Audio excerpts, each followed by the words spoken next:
They thought her silence meant weakness. They thought her calm meant fear. So they mocked her, tested her, and pushed her harder. But sometimes, the quietest person in the room is the one carrying the deadliest truth. And by the time they understood who she really was, it was already too late. So tell me, sweetheart, what's your rank? Or are you just here to polish our rifles? The Admiral's voice was like gravel, dripping with sarcasm as he and his 6 officers strolled over the firing line. They thought they were so clever, but they were about to learn a lesson they'd never forget. If you've ever felt underestimated, you're going to love this story, so stick around to see what happens. Here they were, out in the blistering desert heat at Fort Davidson, where about 15 people were trying to qualify. The woman they were mocking didn't even flinch. She was 29 with the solid posture of a soldier, but her uniform was completely blank, no name, no rank. She just sat there in the shade, her hands moving with a smooth, practiced rhythm over the pieces of a disassembled M110 sniper rifle. She was methodically cleaning every single part, each movement so precise it was clear this skill came from thousands of hours of muscle memory, not from some manual. Admiral Victor Kane, all 58 years of him, swaggered closer. His chest was a billboard of shiny metals, and his face was stuck in a permanent scowl that screamed, "Obey me." His shadow fell over her, but she didn't break her rhythm. "I asked you a question, miss," he growled. His number 2, a 32-year-old lieutenant named Brooks with a tan and a smug grin, sauntered up beside him, crossing his arms like he owned the place. "Maybe she doesn't speak English, sir," Brooks sneered. "Probably just the cleaning crew. You know how they let anyone wander around these days." The other officers chuckled along. A kid, a junior lieutenant so new he was practically glowing, elbowed his buddy. $10 says she can't even load it. His friend shot back. 20 says she's never fired anything bigger than a 9mm. But across the range, the old range master, a 62-year-old man named Ellis, noticed them. He'd been running this place for 15 years and could spot a phony from a mile away. He squinted, watching the whole thing go down. Something about the way the woman was handling those rifle parts, the specific angle of her wrists, her slow, steady breathing, it was different. In for 4 counts, hold for 4, out for 4. His jaw tightened. He'd seen that breathing technique before, but only in very, very dangerous places. The Admiral leaned in, his voice a low growl. "Look at me when I'm talking to you, whether you're a private or a janitor or whatever the hell you are." For just a fraction of a second, the woman's hand stopped. Then, just as calmly, she set down the part she was cleaning. Not a single nerve twitched. When she finally looked up, her eyes were a cool, stormy gray that met the Admiral's glare without a flicker of fear. "No rank to report, sir," she said, her voice steady and quiet. "I'm just here to shoot." Brooks let out a loud, obnoxious snort. "Just here to shoot. Did you hear that, Admiral?" He turned to the others. "Somebody better hold her hand. The kick on that rifle is a real monster." Another officer joined in, grinning. "Yeah, we should probably spot for her. Make sure she doesn't hurt herself," he added. "Or, embarrass the entire military." Ellis's hand instinctively moved toward the radio on his hip, but he hesitated. His eyes were glued to the woman. 444, box breathing. It was a technique drilled into the most elite special operators in the world. He glanced at her hands again, the way she held the bolt, perfectly positioned for a lightning-fast reassembly in total darkness. A knot formed in his stomach as the Admiral puffed out his chest. "Are you even authorized to be on this range?" he demanded. "Yes, sir." "And you plan on firing that weapon?" "Yes, sir." "From what distance?" For the first time, the faintest hint of a smile touched her lips. 800 meters, sir." The officers burst into laughter. Brooks actually slapped his knee. 800. That's hilarious. He looked at the Admiral. "Sir, with all due respect, I have to watch this. It'll be a good lesson for the men in what not to do." The Admiral's face was unreadable, but his eyes glinted with cold amusement. "By all means, Lieutenant. Let's see what our little friend can do." He waved a hand toward the firing line. "Go on. Show us what you've got." The woman stood up in one smooth, powerful motion, without even using her hands to push off the ground. Her uniform was standard issue, faded and worn, with no patches to give away who she was. She picked up the rifle she'd already reassembled, gave it a quick safety check, and walked over to lane 7. Ellis found himself walking toward her without even realizing it, a strange mix of dread and excitement building in his chest. The woman settled in at the bench, her form absolutely perfect. Left hand under the stock, right hand on the grip, body perfectly aligned. Brooks leaned back, arms folded. Someone get her a pallet of ammo. She's gonna need a lot of practice just to hit the paper from that far. Does she even know how to take the safety off? Another one snickered. She probably thinks the scope is for bird watching, a third chimed in. But the Admiral wasn't laughing anymore. He was watching her, his focus intense. The woman ignored every single one of them. She just kept breathing. 4, 4, 4. Her trigger finger was straight, resting alongside the trigger guard, perfect discipline. She reached up and made a tiny adjustment to the scope, then another for the wind. The movements were so small, so precise. They were the kind you can only make after a lifetime of practice. Ellis was now just 10 feet away, close enough to see everything. His heart started pounding. He knew that stance. He'd seen it only twice before. Both times in situations so highly classified, he wasn't even supposed to know they existed. "Any day now," the Admiral called out, his voice dripping with fake politeness. "We're all waiting." The woman's breathing changed. She took 3 deep, slow breaths. On the 4th exhale, when her body was perfectly still, her fingers slid onto the trigger. The first shot cracked through the air. The recoil barely moved her. Without taking her eye off the scope, she worked the bolt, chambered another round, settled, and breathed. Vacant shot followed. Then the 3rd, 4th, and 5th. The entire sequence took just 18 seconds. Ellis didn't even have to look. He already knew. But he lifted his spotting scope anyway and focused on the target 800 meters downrange. And there they were, in the dead center of the bullseye, 5 holes. They were grouped so tightly you could cover them with a quarter. He lowered the scope, his hands shaking a little. Brooks and the other officers were completely silent, their jaws hanging open as they stared at the live feed on the tower monitor. The digital scoreboard flashed the results. 5 shots, 5 tens, a perfect score from 800 meters in 18 seconds. The Admiral's jaw was clenched so tight it looked like it would shatter. He stomped over to the monitor.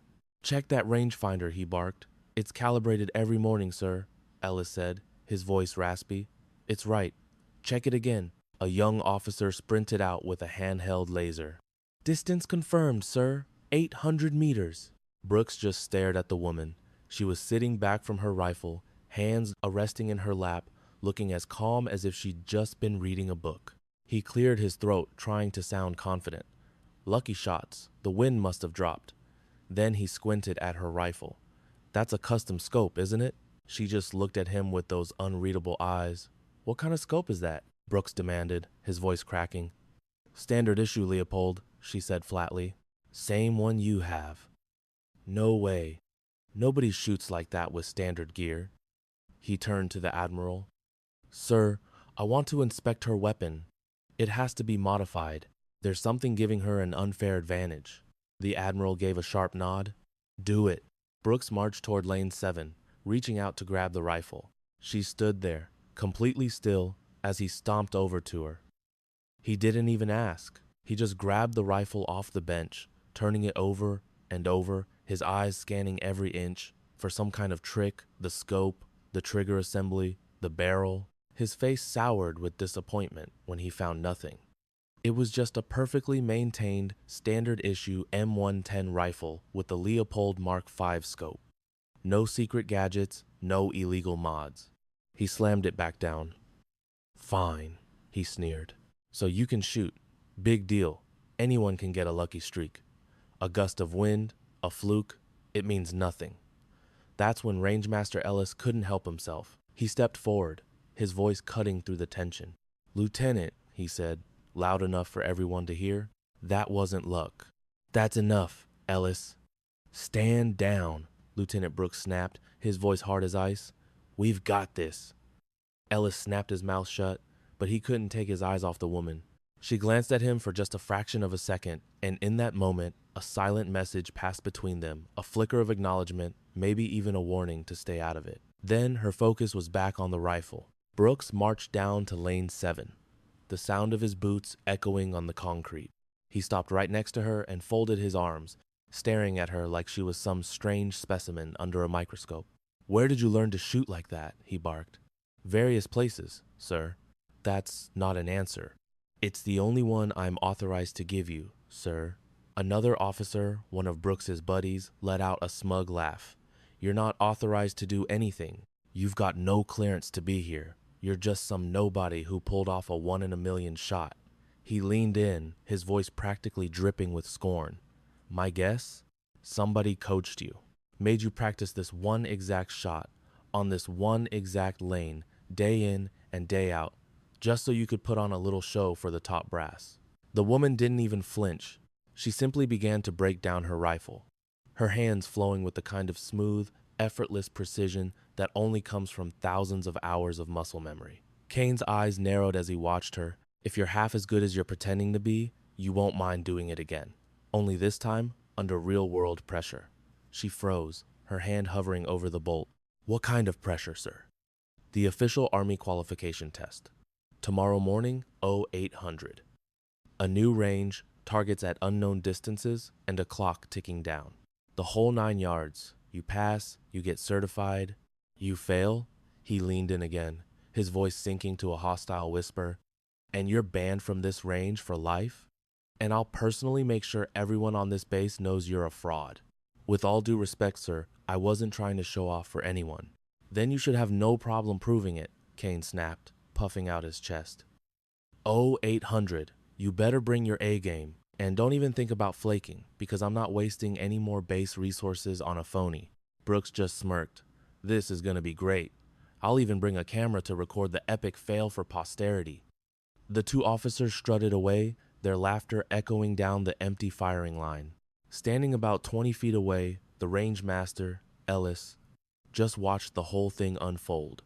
The woman finished disassembling the rifle with a calm, methodical rhythm, setting each component into its perfectly cut foam slot before closing the hard case. She got to her feet, picked it up, and started to walk away. As she passed by Ellis, she paused for just a fraction of a second.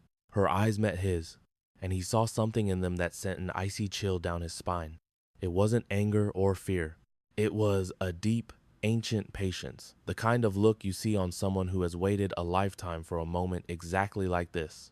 "Rangemaster," she said, her voice barely a whisper. "That's all." Then she was gone, walking into the setting sun, leaving small clouds of dust with each step. He watched until she was nothing more than a silhouette against the horizon.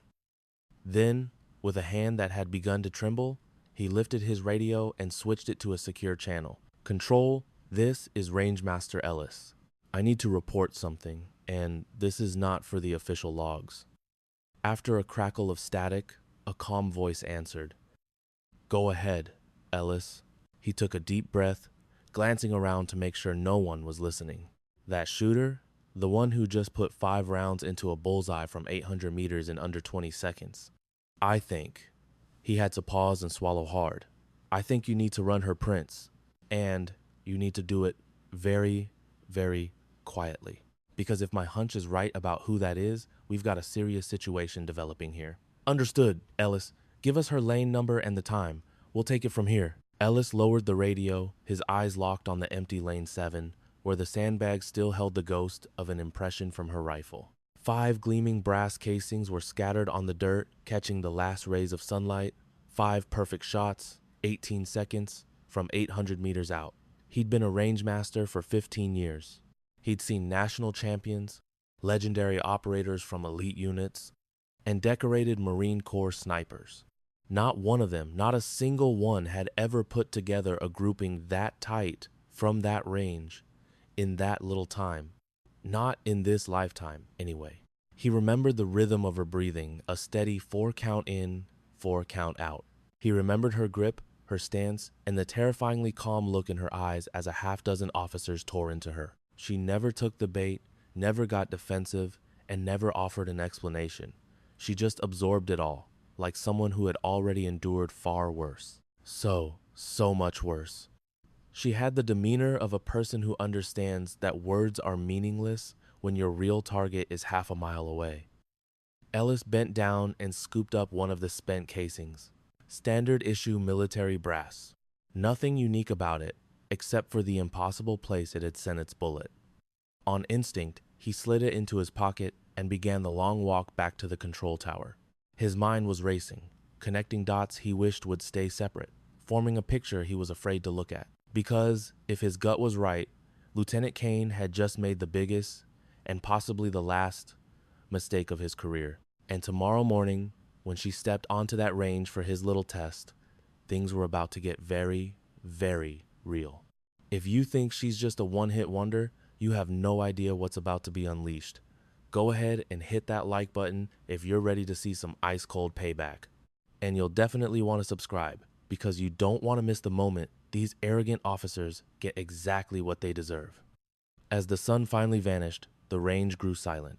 The last of the soldiers headed back to their barracks, their conversations fading into the cool night air. Lane 7 was now dark, empty, and waiting. Tomorrow was going to be a day nobody would ever forget. Meanwhile, inside an office building at 5:15 p.m., Lieutenant Brooks was glued to his laptop, his lukewarm coffee completely forgotten. For the last 10 minutes, he had been watching the same 18-second video clip on a loop. The woman, the rifle, 5 shots, 5 perfect bullseyes. The security camera's timestamp read from 15:47:22 to 15:47:40, 18 seconds on the dot. It just didn't make sense. He rewound it again, watching her lock into her stance, watching the barrel barely twitch with each recoil, watching her cycle the bolt with a speed that could only come from 10,000 hours of practice. A knot started to form in his stomach as he realized it was probably a lot more than that. The military doesn't train people to be that good. His roommate, Jensen, came in, dropping his gym bag on the floor. "You're still on that? Dude, just let it go." The girl got lucky. "Lucky?" Brooks said, not even looking up from the screen. 5 shots, 800 meters, 18 seconds. Every single one dead center. "That's not luck, Jensen." Jensen just shrugged and started taking off his boots. "So she's good. The Army is filled with good shots, man." "Not this good," Brooks mumbled. "Not from that far, not that fast." He finally tore his eyes away from the laptop. "I've been shooting for 8 years.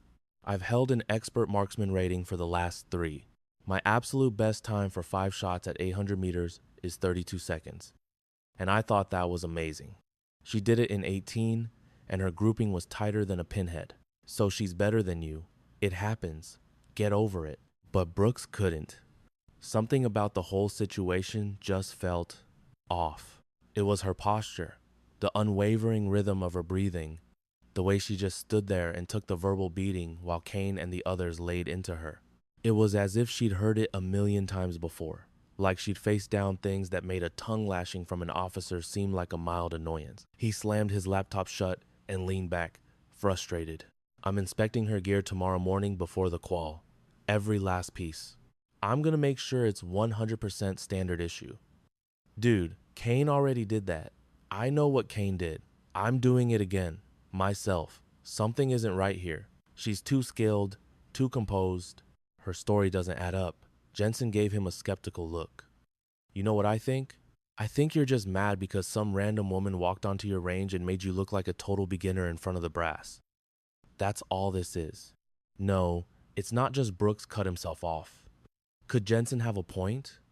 Was this whole thing just goonded pride?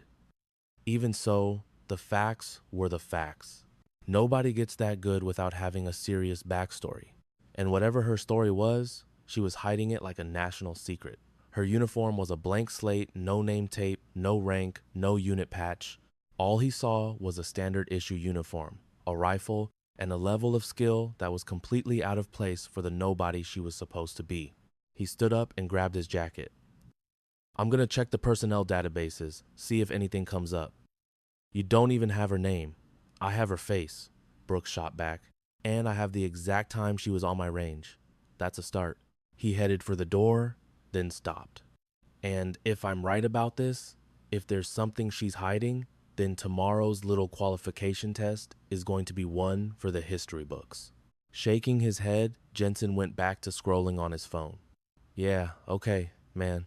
Just do me a favor and call me when you find out she's just some private with an attitude problem. I want to be the first to say, I told you so. Brooks didn't answer. He stepped out into the cold, quiet hallway, the only sound being the hum of the fluorescent lights above. He took the stairs down to the ground floor 2 at a time, heading straight for the administration building.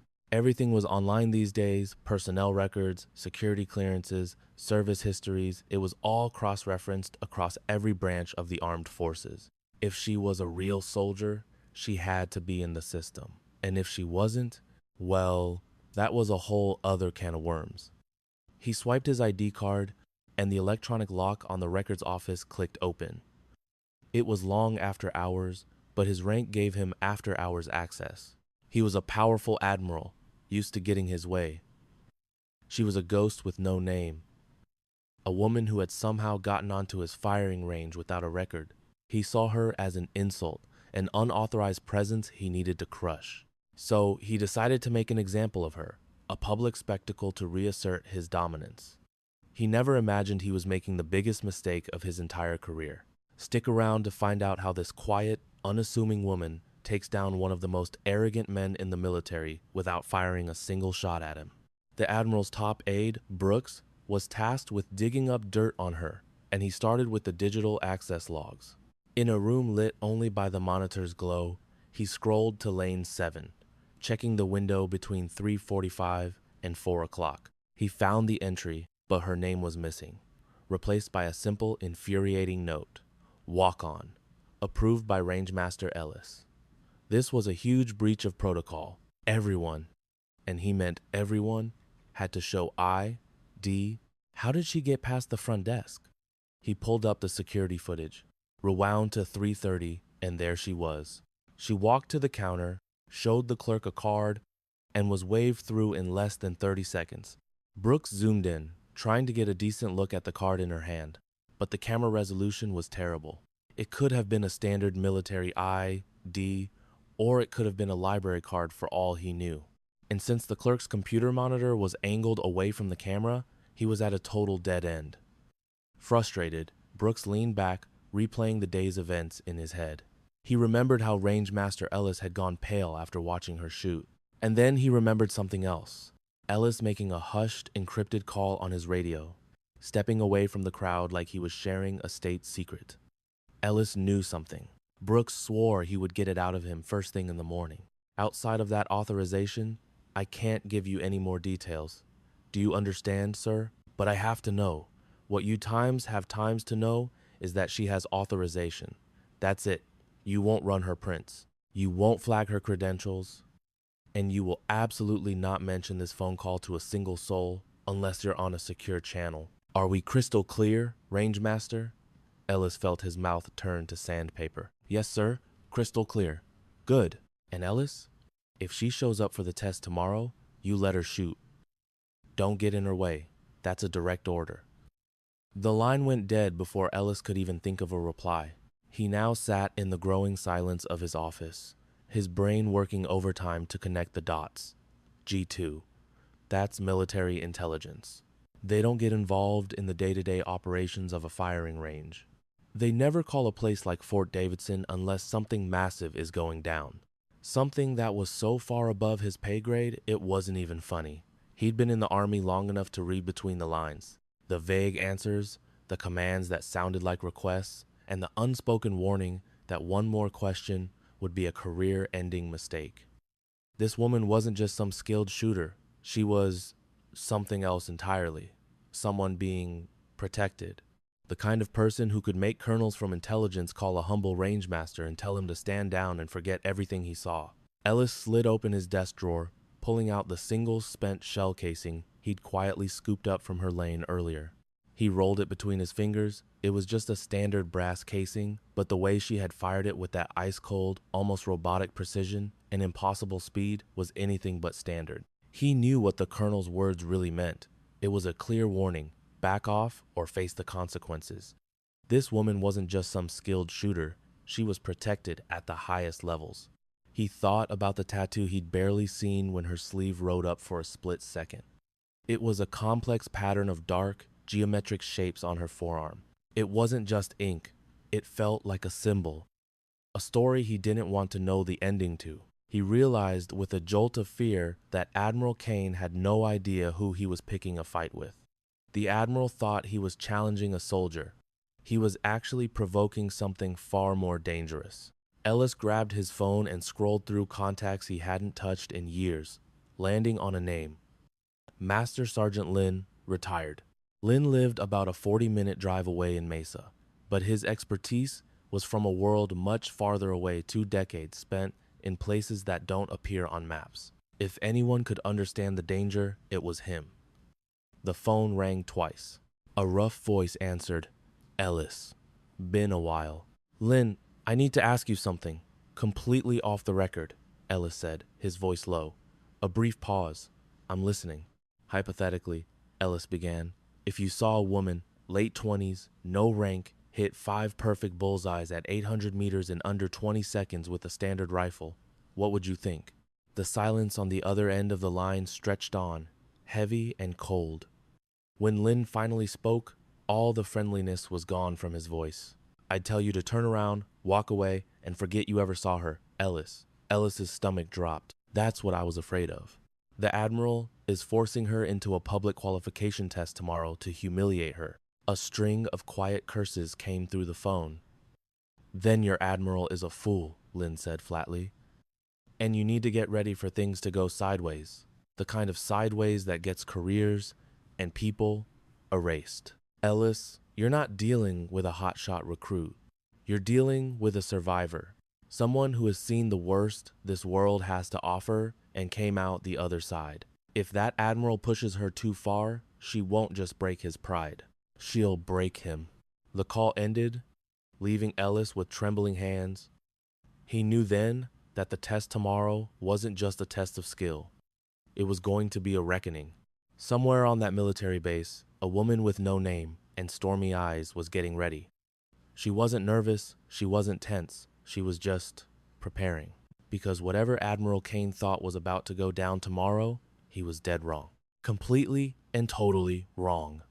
A man named Ellis stood up, clicked off his desk lamp, and stepped out into the chilly desert night with a quiet prayer.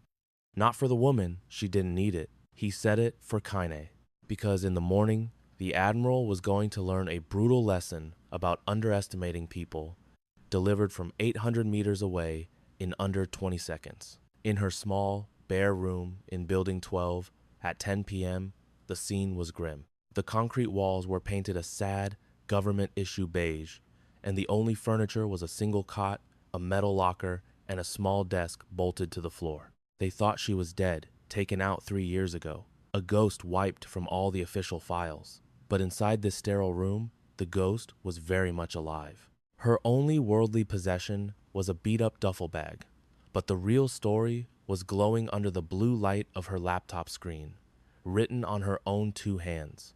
She wasn't typing, she was tracing the chapters of her life etched into her skin. Tiny web-like scars on her knuckles, tough calluses on her fingertips from a lifetime on a trigger, and a thin white line on her ring finger where a medic had dug out shrapnel in the mud. Every single mark was a memory they couldn't erase, a piece of a story they thought was finished. But they were about to find out they hadn't even gotten to the final chapter yet. And trust me, you're going to want to see how this ends. With her sleeve finally pushed up, the truth of her past was on full display. It wasn't just a tattoo. It was a permanent record covering her entire forearm. Dead center in a sniper's crosshairs were the numbers 8, 4, and 7, inked with military precision. Beneath it, the words Death Angel were framed by the years 2018 to 2021. This wasn't just ink, it was an accusation. She softly traced the raised lines, feeling the weight of that number.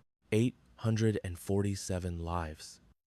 And here's a little secret nobody knew. Not all of them were bad guys.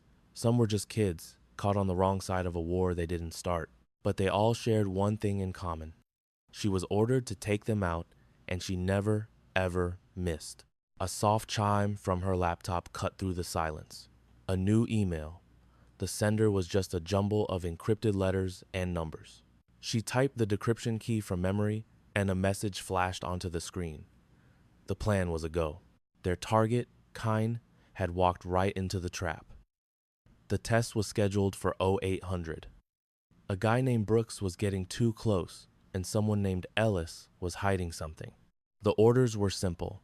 Proceed to Phase 2, but only reveal her true identity if she was cornered. A package was confirmed for 11:30 p.m. The message ended with 2 words that felt like a gut punch. Good luck, Captain. She deleted the email instantly, leaving no trace.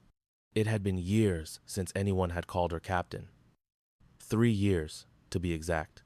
It had been 3 years since the bombing in Kabul that was supposed to kill her. 3 years since she'd spent 8 months chained to a chair in a dark, damp basement, suffering through endless questions and horrible things at the hands of men with empty eyes. They were so sure they had broken her. Big mistake. See, you can't really break someone who has already made peace with death. You can hurt them, you can make them scream until they lose their voice, but you can't steal their will to live if they've already let go of everything. She survived by turning into an empty shell, just waiting for her chance. And when they finally screwed up, leaving her alone for just 15 minutes, she snapped a piece of rebar from the wall, took out 3 of them, and calmly walked right out the front door. Bleeding and barefoot, she covered 12 miles of enemy territory in the dark, only to almost get shot by the same border guards she was running to for help. The special ops team that flew her out didn't bother with small talk. They just threw a blanket over her and took off. The debriefings, the doctors, the psych exams, all of it came later. And then came the final decision from the top brass. Captain Vera Cross was now a liability. Her cover was blown. To keep everyone safe, she had to disappear. Just like that, they handed her a new name and erased her from existence. Her old call sign, Ghost, suddenly became her new life. For 3 long years, she bounced between dead-end jobs, living completely off the grid, trying to remember who she was when she wasn't Death Angel. But then, a piece of information found its way to her, and it changed everything.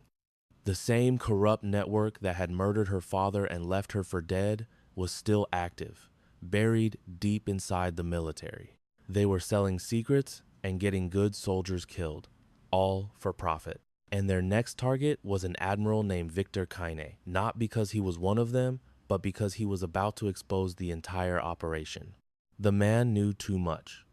8 years ago, he and Vera's father, Brigadier General David Cross, had launched an investigation that got way too close to the truth.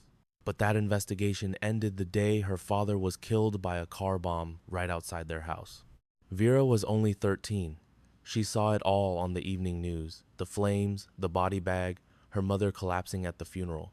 Then she watched as the official report called it a mechanical failure, a total lie. That was the day she learned a hard truth. The system doesn't always protect you. Sometimes you have to become your own justice.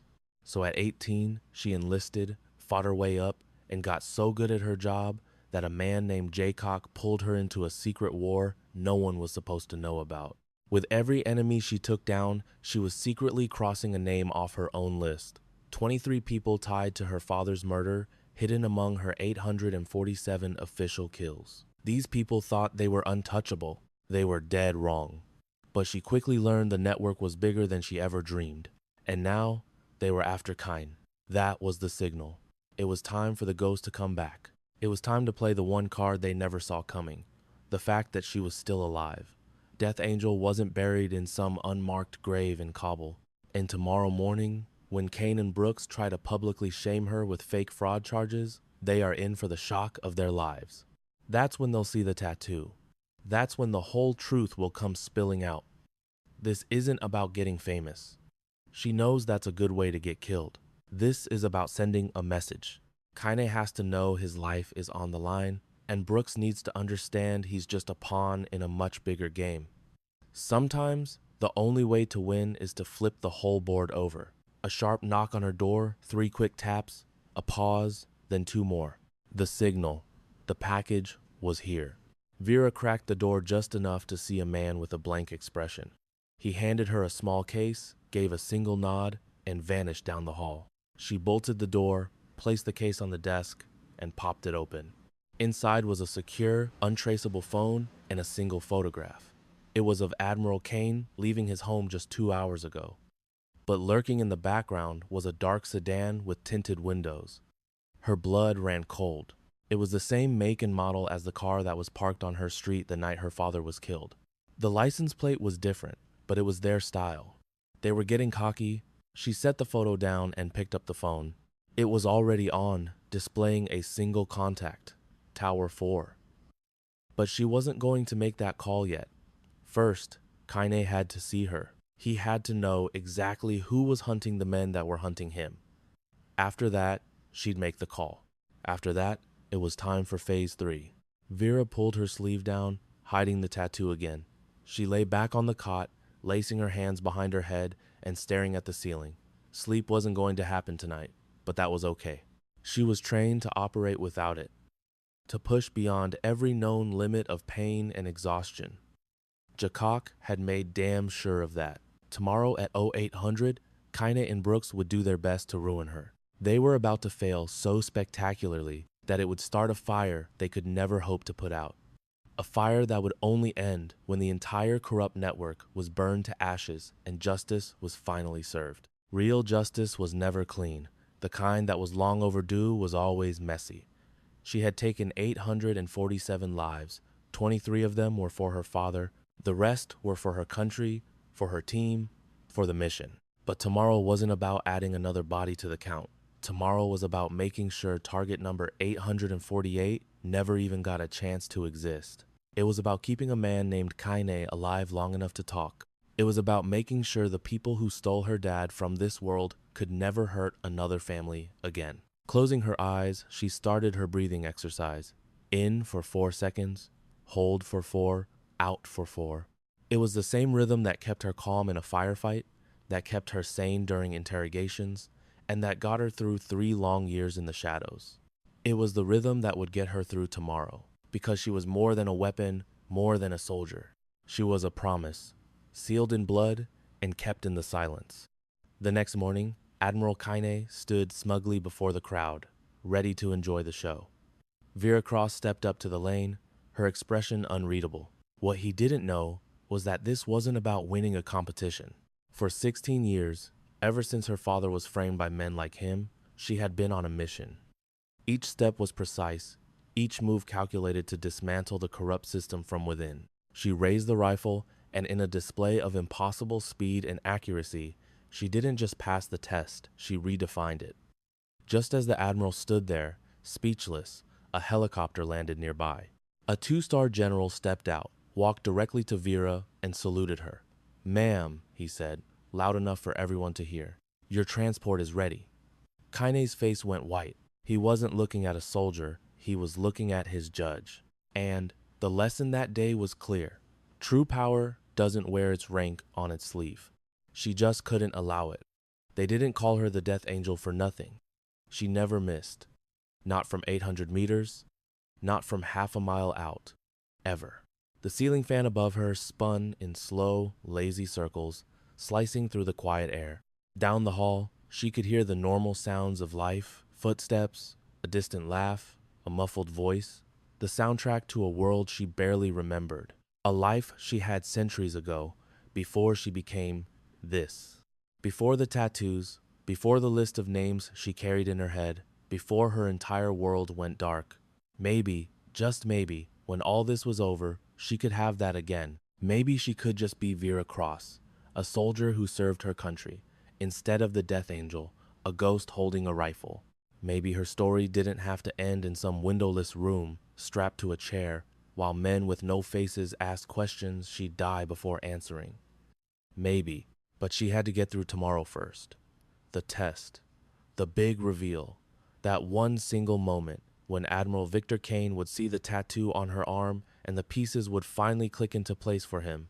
He wasn't just facing some random sharpshooter. He was facing the woman who had pulled his sorry butt out of a losing firefight in some dusty valley in Afghanistan 5 years ago. The woman who, according to every official file, had been dead for the last 3 years. the woman who was about to tell him that he was the next target on their kill list, unless she could stop them first. And she would. She would stop them. No matter the cost, no matter who got in her way, the mission was everything. It was all she had left. Vera opened her eyes and locked her gaze on a photograph on the desk. Kaine, his car, the enemy closing in. She burned the image into her memory, then snatched the photo, ripped it into a dozen tiny pieces, and flushed it down the toilet. All traces were gone. She had covered her tracks perfectly. Everything was set. Tomorrow, 800 hours, Fort Davidson qualification range, lane 3. The setup would be new, the conditions would be harder, but the result would be the same. The only thing that ever really changes is the distance. The basics are forever. Breathe, settle, squeeze. Repeat until the job is done, until the mission is over, until justice is finally served. She lay back on the flimsy mattress. For the first time in what felt like forever, sleep actually came. It wasn't a peaceful sleep, not even close, but it was something. And in that sleep, she dreamed, not of the dark places or the interrogations, but of her dad. He was in their old kitchen, flipping pancakes, smiling at her, alive, just like he was before the bomb, before the conspiracy, before her whole world fell apart. In the dream, he looked her straight in the eye and said, "I am so proud of you, Vera. Now go finish it." And she would. It was all going to start tomorrow, at exactly 800 hours. It would start with 5 perfect shots and one very, very shocked admiral. The fan kept turning, the night got deeper, and the Death Angel slept, dreaming of the justice she was about to bring. The early morning air still had the sharp bite of the desert night. The firing range was on the far side of Fort Davidson, a place built for official tests where there was no room for error. It had concrete shooting lanes, standardized targets, and enough cameras to see a fly blink. Nothing was being left to chance. Admiral Kane showed up early, with 4 officers right behind him, including Brooks. They all took their places in an observation tower that had a perfect view of lane 3. Have you ever been set up to fail so badly that a crowd actually gathers to watch you go down in flames? That was the scene at 7:58 in the morning. Lieutenant Brooks was strutting around like he was the host of the party, clutching a clipboard full of rules he'd probably memorized just to trip her up. The range master, a guy named Ellis, looked like he hadn't slept a wink, like his gut was telling him that no rule book was going to stop the train that was about to crash.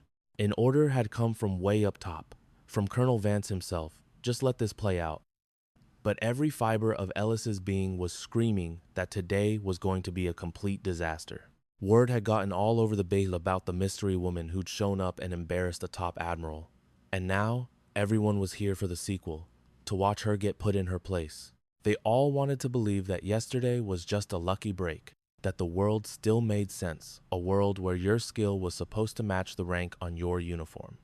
Brooks glanced at his watch. 2 minutes to go. Admiral Kaine stood silently, ignoring Brooks's question about whether she'd even have the guts to show up. Something about her performance yesterday was bugging him, that perfectly controlled breathing, the absolute ice-cold calm she had under fire. He'd only ever seen that kind of focus in the most elite special operators, the kind of soldiers who run missions so secret they'll be denied for the next 50 years. Then, at exactly 800 hours, she walked into view.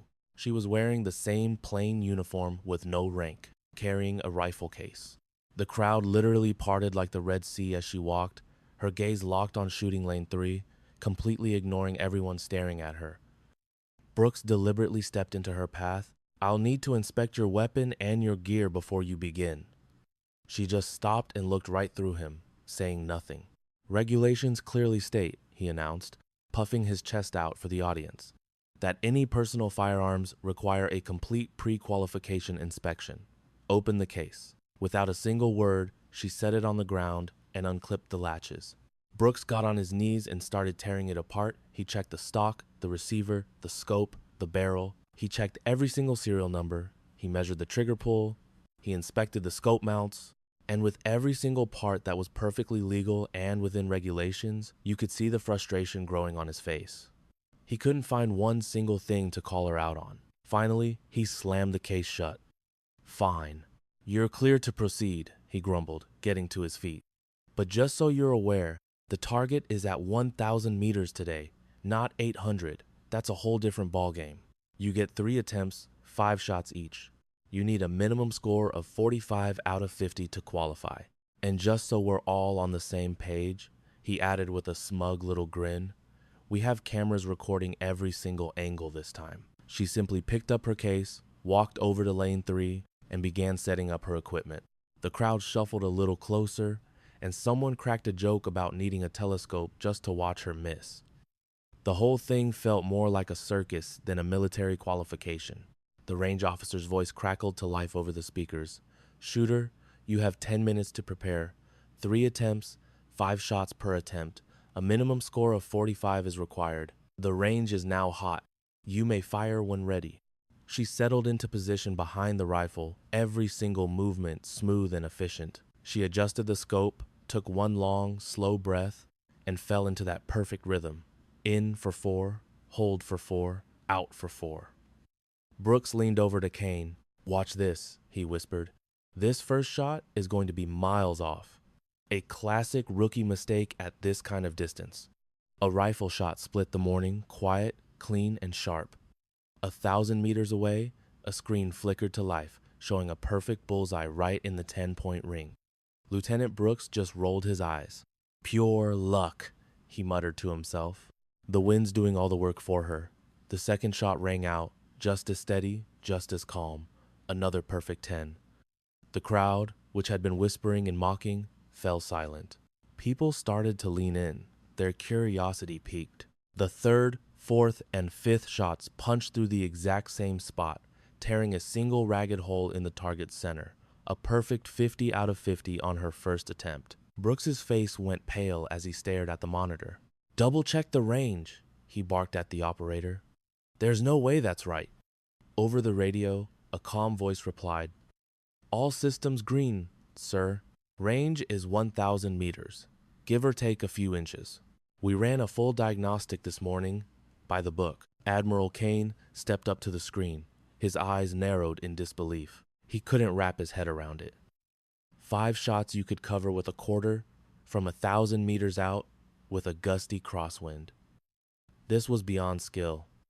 It was something else. He replayed it in his mind, her impossibly steady breathing, her textbook posture, the flawless results. Just as the announcer called for the second round, Lieutenant Brooks raised a hand. Hold it, we're making a change. Move her to lane 5. The safety officer's voice crackled over the radio, sharp with protest. Sir, you can't do that. That's a major protocol violation.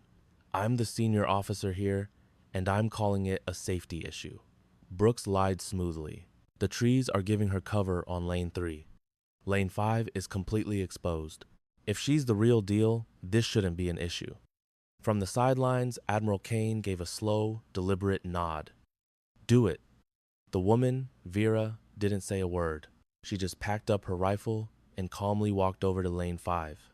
Everyone watching knew exactly what was happening. It was a blatant attempt to rattle her, to break her focus. But she didn't show a flicker of emotion. She just methodically set up her equipment, ran through her checklist, and fell back into that steady, rhythmic breathing. The wind in lane 5 was a monster. You could see the range flags straining against their poles in the 10-mile-per-hour gusts. Brooks watched with a smug grin, convinced he was about to expose her as a total fraud. 5 more shots cracked through the air, each one perfectly spaced. On the monitor, 5 more holes appeared, clustered tightly in the center of the bullseye. Another perfect 50 points, bringing her total to 100 out of 100. A stunned silence washed over the entire range. The snickering was gone, replaced by wide eyes and open mouths. People started fumbling for their phones, trying to record the miracle they were seeing. Brooks was so shocked that his clipboard tumbled from his numb fingers and clattered onto the pavement. For the third round, I want to. That's enough, Admiral Kane cut in, his voice quiet but carrying the weight of absolute command. There will be no third round. She's qualified. She's more than qualified. Kane marched directly over to her station. Who trained you? He asked, his tone demanding. Vera didn't even look up from her rifle. I had a few different instructors, sir. That's not an answer, Kane said sharply. It's the only one I'm cleared to give you, sir, she replied, her voice even. The Admiral's jaw clenched. Let me see your ID and your full service record. Now. She finally lifted her head, and her cool, gray eyes locked onto his without a trace of intimidation. Sir, with all due respect, that's a bad idea, especially right now, with all these eyes on us. That wasn't a request, Kane growled. Brooks swaggered over, trying to reassert his authority. Let's see the ID and the orders. Prove you even belong on this base. This could all just be some kind of elaborate stunt. And then he made a critical error. He reached out and grabbed her arm to yank her to her feet, his fingers digging into her left forearm. The instant he pulled, her uniform sleeve slid up, exposing a tattoo for everyone to see. It was a sniper's crosshairs with the number 847 inked in the center. Below it, the words Death Angel were written over the dates 2018 to 2021. Right above the iconic eagle and dagger crest of the Joint Special Operations Command. Brooks froze, his hand still clamped on her arm, his mouth hanging wide open. A wave of shocked whispers rippled through the crowd as people started pointing. Up in the control tower, the safety officer turned ashen and grabbed his console to keep from falling. He knew that symbol. He slammed his radio button. All units, stand down. I repeat, all range personnel, stand down now. Kane just stared at the tattoo, his expression shifting from confusion to shock to disbelief and finally to pure, unfiltered horror. His lips formed a name he couldn't speak, then he whispered it. 847. With a gentle motion, she pulled her arm free from Brooks's grasp. Brooks snatched his hand away as if he'd been burned. She calmly rolled her sleeve back down, but the damage was done.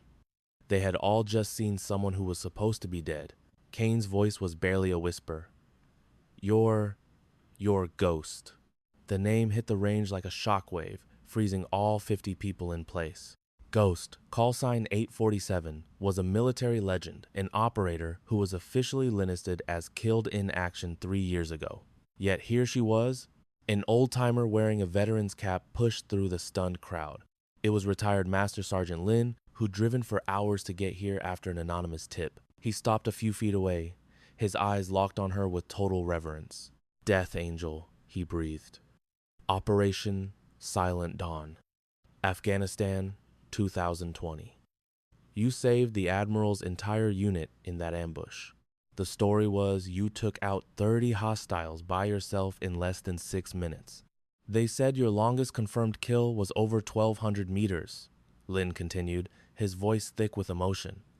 The official report said you died during the evacuation of Kabul. If you want to know how a soldier who's been dead for 3 years shows up out of nowhere to save the day, hit that subscribe button, because you will not want to miss what happens next. Vera finally rose to her feet and looked Admiral Kane straight in the eye. My name is Captain Vera Cross, Joint Special Operations Command. I was assigned to sniper operations from 2018 through 2021. My record shows 847 confirmed kills. And you, Admiral Kane, are scheduled to be assassinated. Kane recoiled like he'd been physically hit. What are you talking about? The same people who murdered my father, Brigadier General David Cross, back in 2016, are now targeting you. They know you're set to testify in front of Congress. They know what evidence you have, and they plan on making sure you never get the chance to speak.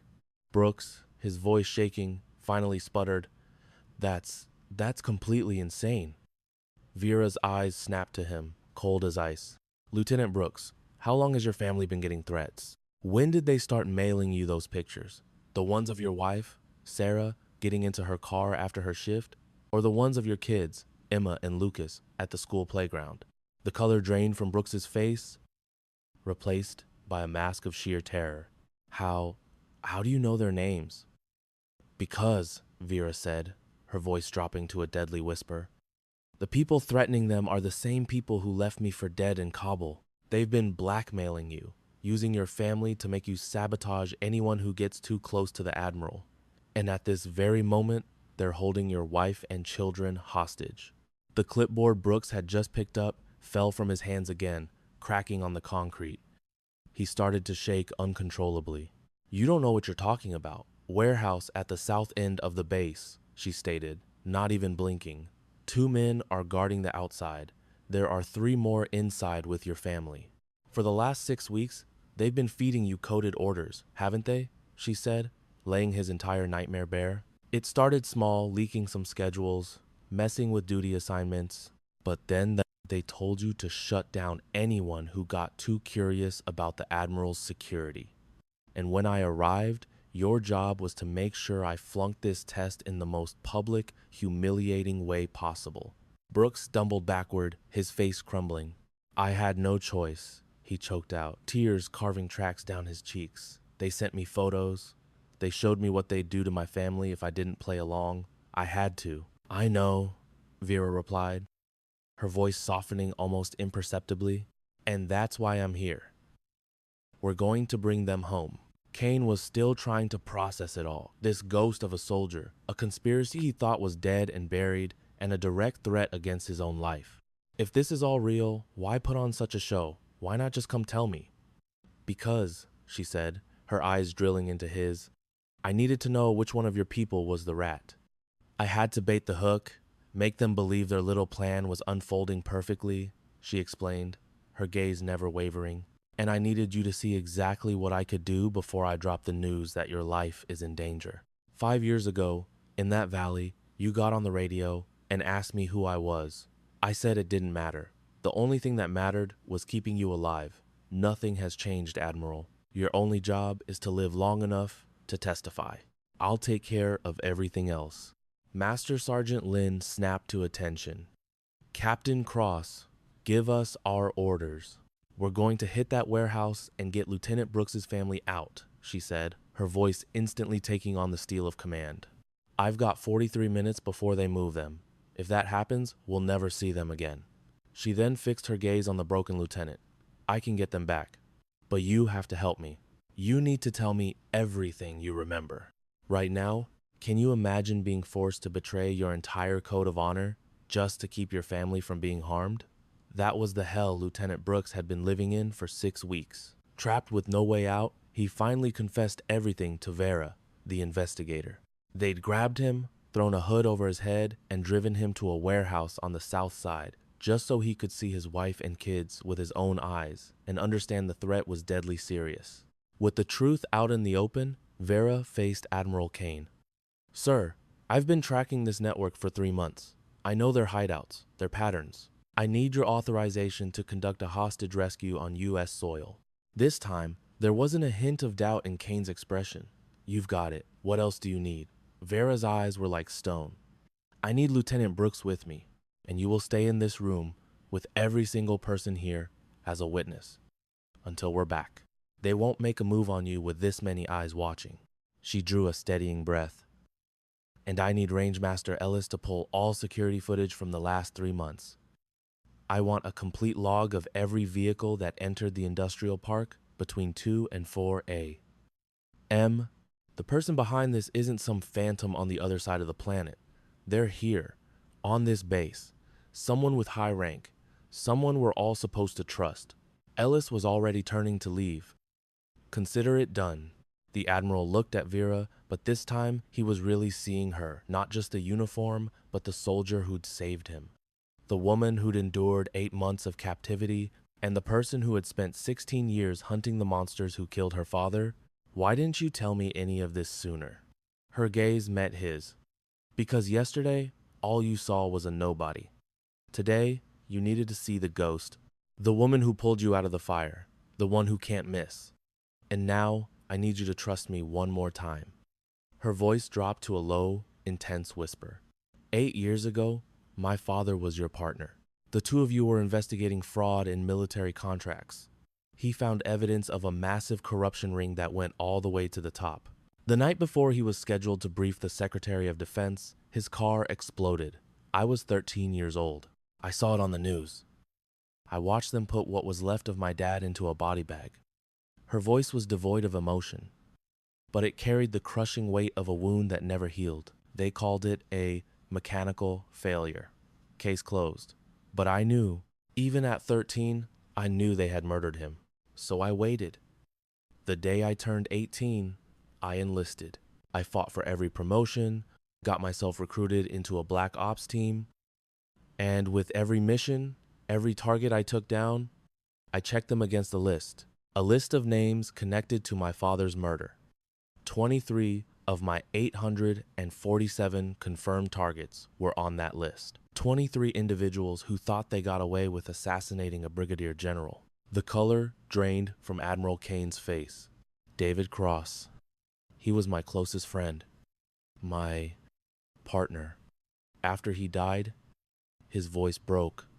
I knew it was no accident, but I couldn't prove it, and I was afraid. I had a wife and children, so I just kept my head down. I convinced myself there was nothing I could do. I know, Vera said softly, and that's why I'm here. This isn't just about payback.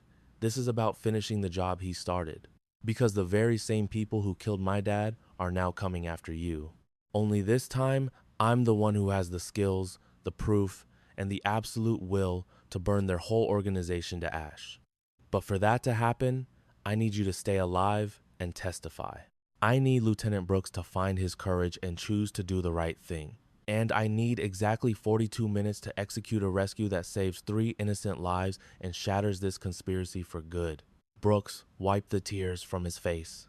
If you're wrong about any part of this, my family is dead, Kane is dead, and those monsters win. I'm not wrong, Lieutenant, Vera stated. This is your one chance to stand on the right side of history, to save your family, and help me finish what my father began. She hoisted a rifle case onto her shoulder. So, are you coming with me? Brooks looked to Kane, who gave a sharp, decisive nod. Go, get them home. And Brooks, you were forced into an impossible corner. This is how you make it right. Don't waste it. A new resolve settled over Brooks, straightening his spine. Yes, sir. The crowd of onlookers parted for them like water as Vera and Brooks marched for the door. Lynn, her ever-loyal second, fell into step right behind them. Then, understanding the gravity of the moment, 3 other combat veterans silently joined their ranks. By the time they hit the parking lot, they were a 6-person rescue team. They piled into 2 SUVs, Vera taking the driver's seat of the lead vehicle with Brooks beside her. As they tore off toward the South Side Industrial Park, the morning sun finally crested the horizon, bathing the desert in a warm, golden light. 41 minutes until the hostage handoff. The time was 8:52 a.m. The warehouse stood alone, a single, rusted-out building protected by a flimsy chain-link fence. 2 guards were posted outside, casually sharing a cigarette, their rifles slung loosely over their shoulders. They obviously weren't expecting company. The network had been running its operations flawlessly for years, and that had made them careless. Vera pulled over 3 blocks out and briefed her small crew. Brooks, you're on the vehicles. Keep the engines hot. The instant you see us coming out with your family, you floor it. Got it? I should be going in there with you, he argued. You're too emotionally involved, Vera countered. You'll make a mistake. Let us handle this. She turned to Lynn and the other vets. We use non-lethal rounds if we can, but the hostages are priority 1. They get out of there alive, no matter the cost. Lynn just nodded. Protect the innocents. Everything else is just details. Vera checked her watch. 38 minutes. Let's move. We'll approach in 3 teams.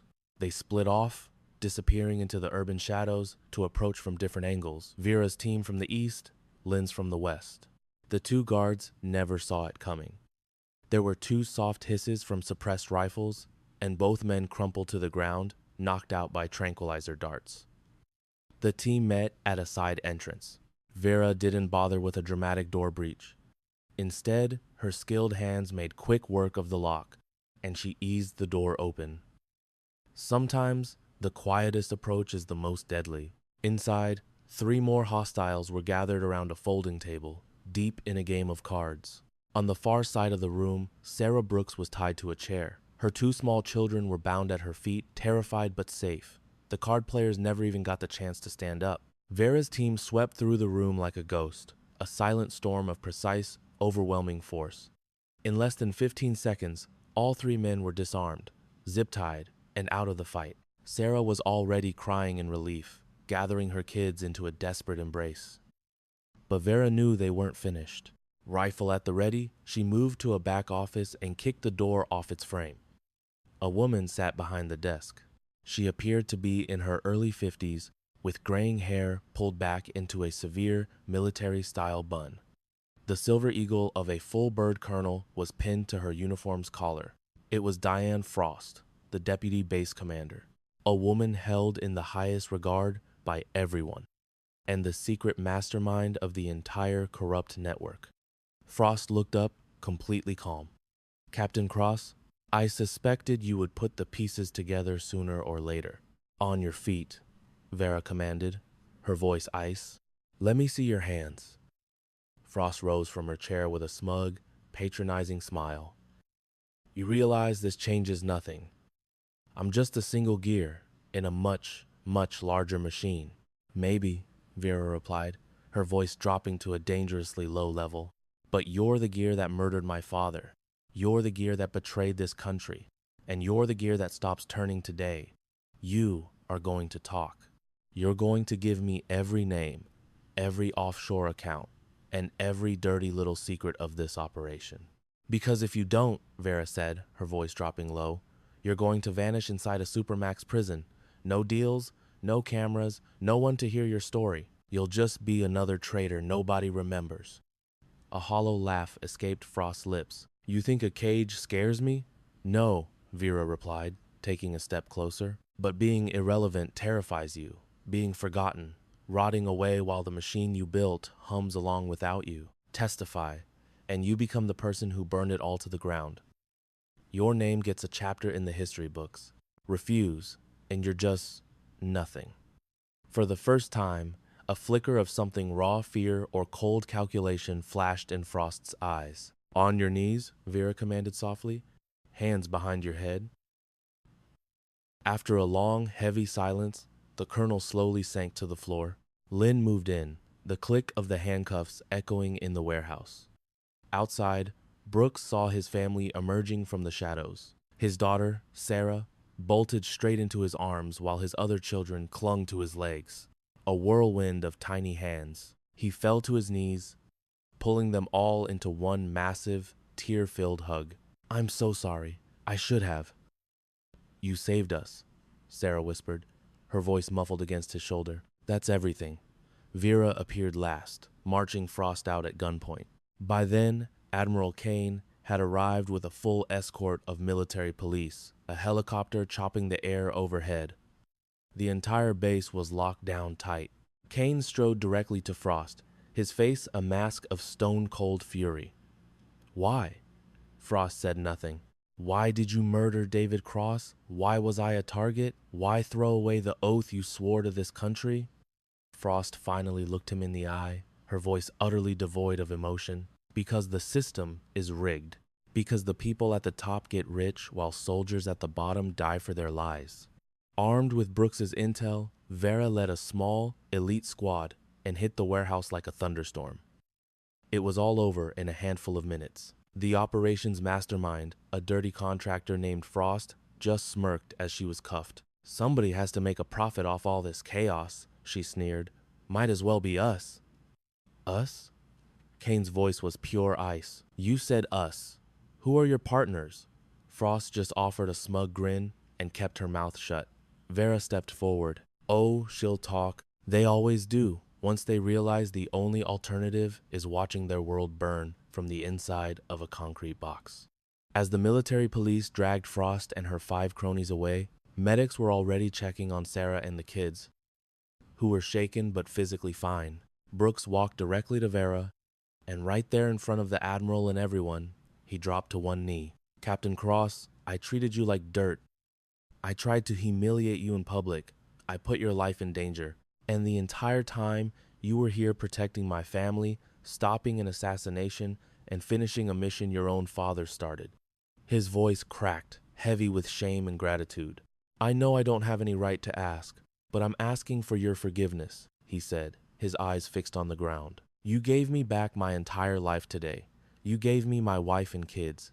You gave me a chance to undo the worst mistake I ever made. I swear, I'll spend the rest of my life telling people what you did here. Vera looked down at him, her expression impossible to read. Get up, Lieutenant. He didn't move. I can't. Stand up, she repeated, her voice firm but not unkind. You were caught in an impossible situation. You made bad decisions for good reasons. But when it counted, you chose to trust me. That's what matters. She paused. Your family is safe. That's all that's important. Go to them. Brooks slowly rose to his feet. Thank you, he choked out, for everything. As he hurried to embrace his family, Admiral Kane came to stand beside Vera, a profound new respect in his eyes. What if they told you your father, a war hero, died in a freak training accident? You know it's a lie, but every question you ask gets you shut down by the very system he dedicated his life to. They silence you, they threaten you, and they try to erase your entire career. That's the nightmare that happened to Captain Vera Cross. They took her job, her reputation, and her father. But they made one critical mistake. They let her live. You are not going to believe how one woman, with nothing left to lose but her skills and a burning need for justice, took down a conspiracy that reached the highest levels of power. Stick around to see how she pulled it off. And hey, if you love stories about a true underdog getting their day, do me a favor and hit that subscribe button. For years, Vera simply disappeared. She became a ghost, drifting from one rundown motel to another, always using cash, never staying in one place long enough to be remembered. Every single dollar was stretched thin. Every meal was the cheapest thing on the menu, and every single night was spent fighting back memories of her father, Brigadier General David Cross. He was the one who taught her how to handle a rifle, how to lead, and how to honor the flag. And now, the very men he once called brothers were the ones who had put him in an early grave. Her first real clue came from a name whispered by a dying source, Colonel Frost. But when Vera started digging into Frost's file, she ran into a brick wall. The record was perfect. Too perfect. It was a digital ghost town, a carefully laid trap, and walking into it nearly cost Vera her life.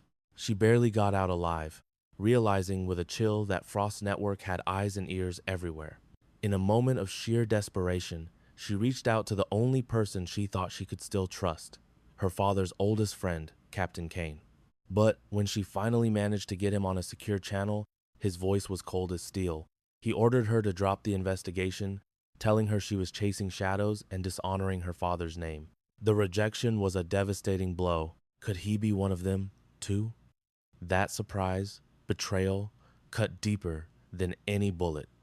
With absolutely nowhere else to go, Vera felt that last bit of hope begin to fade. And then she remembered one more ghost from the past. Her dad's old Master Sergeant Lynn, a man who'd been retired for 3 years, but who still knew where every skeleton was buried. Lynn, a grizzled old soldier who wanted nothing to do with it, finally caved and agreed to help. He made a single phone call, and that one call turned the entire investigation on its head. The big reveal wasn't that Kane was dirty, but that he was trapped. Colonel Frost's web had him completely tangled up, holding the safety of his own family over his head to guarantee his silence. This whole conspiracy wasn't just about siphoning millions from military contracts. It was about selling top-secret intelligence to the highest bidder. Her father had discovered the truth, and for that, he was permanently silenced.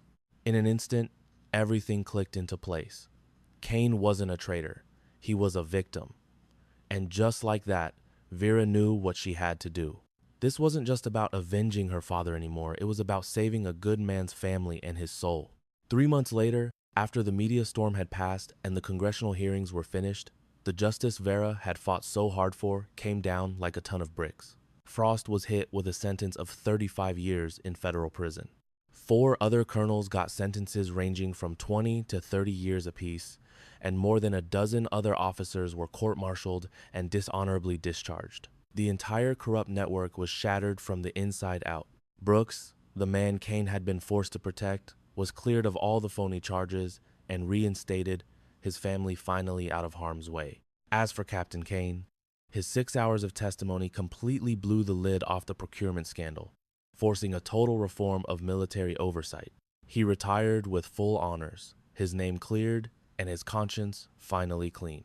In the quiet days that followed, Kane found Vera watching the sunrise over the base. He walked up to her, snapped to attention, and gave her a salute that was sharp and perfect. "On behalf of the United States Navy," he said, his voice heavy with emotion, "and on behalf of your father, who would be so incredibly proud right now. Thank you." Vera returned his salute. "Just doing my job, sir." "No," Kane insisted. "You did far more than that. You hunted down my friend's killers while they were hunting you. You sacrificed everything to finish a mission that David and I started 8 years ago. And for my role in all of this, I am truly sorry I was such a coward. It took you coming back from the dead to remind me what the word honor really means." "You're testifying now," Vera said softly. "That takes courage." He just shook his head. "Only because you showed me the way." Vera finally let a small, weary smile touch her lips. Her father's sacrifice hadn't been for nothing. The system he believed in, the one that had become so twisted, was slowly starting to heal. She officially put in her retirement papers, and when they offered her the Medal of Honor, she turned it down. "Give it to someone who's still in the fight," was all she said. She bought a small, quiet house in the New Mexico desert, ready for some peace. But about a week later, a plain manila envelope showed up in her mailbox. Inside, there was a single photograph of a military base and a handwritten note. "Tower 4 sends regards. One name remains." Vera studied the photo, her eyes locking on a circled figure in the background before she carefully tucked it away. She knew that real justice takes time, and after 16 years on this path, she had become an expert in patience. For now, she was just Vera, a daughter and a survivor, sipping her coffee and watching the desert sunrise paint the sky. But her rifle case was clean, oiled, and always ready. The mission might have been delayed, but it was far from over, because some promises simply don't have an expiration date. Every soldier has a story that most of us will never get to hear. Thanks for taking the time to listen to this one. And don't forget to subscribe to MVB Story for more.